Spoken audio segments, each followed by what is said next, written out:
Yer yuzida juda ko'p insonlar bor. Biz hammamiz har xilmiz. Hech kim ayta olmaydiki biz bir xilmiz deb. Hattoki millatlar, dinlarimiz ham har xil.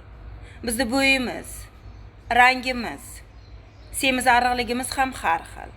Biz har xilmiz. Bir xil insonda hech qachon hech qayerdan topa olmaysiz. Yer yuzida hech qachon bunday narsa bo'lmagan. Hattoki oddiy egizaklarda ham qandaydir bitta yoki ikkita farqli joyi bo'ladi. Undan chiqdi biz har xilmiz. Bizda ongimiz, qalbimiz ham har xil. Kimdir dunyoga qarab yomonlik tilasa, kimdir esa dushmaniga qarab yaxshilik tilaydi. Dushmaniga qarab yaxshilik tilaydigan insonlarning kelajagi juda go'zal. Chunki deganda ularning qalbi go'zal. O'z do'stiga qarab dushmanlik tilagan, o'zini yurtdoshiga qarab dushmanlik tilaganlarga esa til ojiz. Ularga qarata hech narsa deb ayta olmaymiz. Jonlaring sog' bo'lsin. Omad sizlarga yor bo'lsin. Undan chiqdi biz insonlar kimgadir nimanidir isbotlashga harakat qilmasligimiz kerak.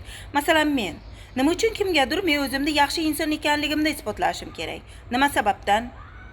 Men nima isbotlagandan keyin menga oylik berasizlarmi yoki bo'lmasa menga pul yig'ib berasizlarmi? Undan chiqdi meni borimcha qabul qilishlaringni iltimos qilardim. Men sizlarni boringizcha qabul qildim. Sizlar ham meni borimcha qabul qilinglar.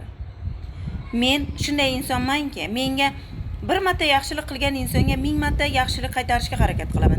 Agar menga yomonlik qilgan insondan esa uzoqroq yurishga harakat qilaman.